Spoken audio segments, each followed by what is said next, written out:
حضرت عمر فاروق کو ایک شخص کے بارے میں پتہ چلا کہ وہ ماں کو گالیاں دیتا ہے۔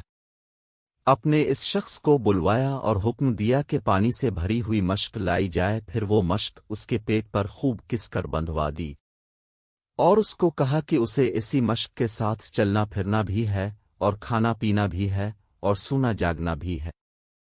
ایک دن گزرا تو وہ بندہ بلبلاتا ہوا حاضر ہوا کہ اس کو معاف کر دیا جائے، وہ آئندہ ایسی حرکت نہیں کرے گا۔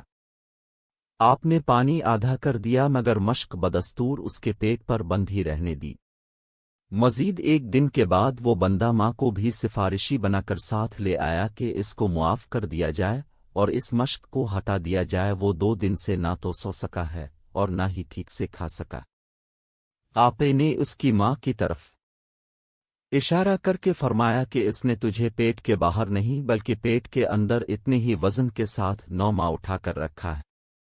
نہ وہ ٹھیک سے سو سکتی تھی اور نہ ٹھیک سے کھا سکتی تھی، پھر تو اسے موت کی سی اذیت دے کر پیدا ہوا اور 2 سال اس کا دودھ پیتا رہا، اور جب اپنے پاؤں پر کھڑا ہوا تو اس کا شکر ادا کرنے کی بجائے اس کے لیے تیرے منہ سے گالیاں نکلتی ہے۔ اگر آئندہ یہ شکایت موصول ہوئی تو تجھے نشان عبرت بنا دوں گا۔